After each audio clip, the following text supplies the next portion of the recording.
for my situation where I came out of range. So I started with like $1,000, right? So I put $1,000 into Open XAI. I forget what the split was, maybe 800, 200 with ETH. Now it's total value is like $500. So bullish on the project. I wish I was still in range, to be honest. That would be cool. But I had my limit set quite just below the previous local low. Would you recommend getting back into an LP position? So what would your recommendation be to me? As wait it out, wait till the price goes back up and then get back into it, or accept some of the impermanent loss and create a new LP at this lower price? The latter. And here's the reason why. So this is the USD chart. Obviously, we're big down. If we go to ETH, it pretty much looks the same. So you said you were around here or something. What I would do,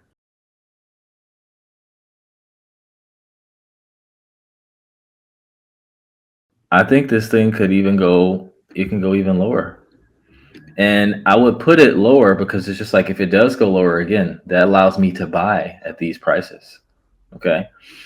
And so I would probably be somewhere around here. Let me measure this out. That would get, that's 400% wide. I don't need to go that wide. This might be a good tranching strategy to where you do something like this. We clone her and we're going to change the color to, yellow, clone it again. So now what this is going to do is, let's say I do something like this, right? So I would actually get even tighter. Do something like this, because man, I think this can break out pretty soon. Like I'm gonna be checking to see when apps are built. So this allows me to be like, okay, it could consolidate for a while. Like imagine had you been in this tight range here, you did really good. It's probably, I think it can consolidate here for a while, like a few more weeks, honestly. But if it doesn't and it breaks out, you still get to capture the yield inside of your yellow range. And again, I don't care about impermanent loss when I'm providing liquidity. Those are for people who are using their whole portfolio to provide liquidity. I run my portfolio like a market maker in that I have my cash position where I'm looking to deploy for cheap. I have my asset position where I'm looking to sell for capital gains.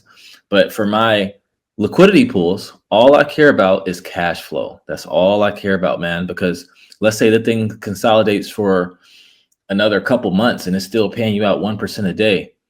Well, you'll have more to sell when it finally does pump if you're taking your rewards and you're having them go up. All I care about is cash flow.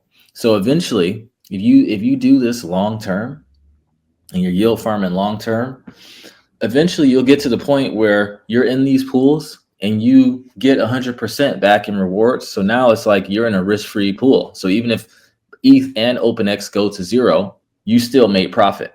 Well, if you're saving it in ETH and OpenXAI, then your holdings go to zero too, but you get the point, right? All I care about is staying in range for this portion of my portfolio. And for my capital gains portion, I'm holding it. And I'm just waiting for my sell targets to hit. So to answer your question, if it's paying out good and I'm still bullish, I want to buy right now while the prices are really low and be DCAing, especially in a pool that's paying me over 1% a day, right? If I'm in this tight range, it's probably going to be paying out almost 2% a day. And this one's probably going to be paying out 0.7 to 1% a day.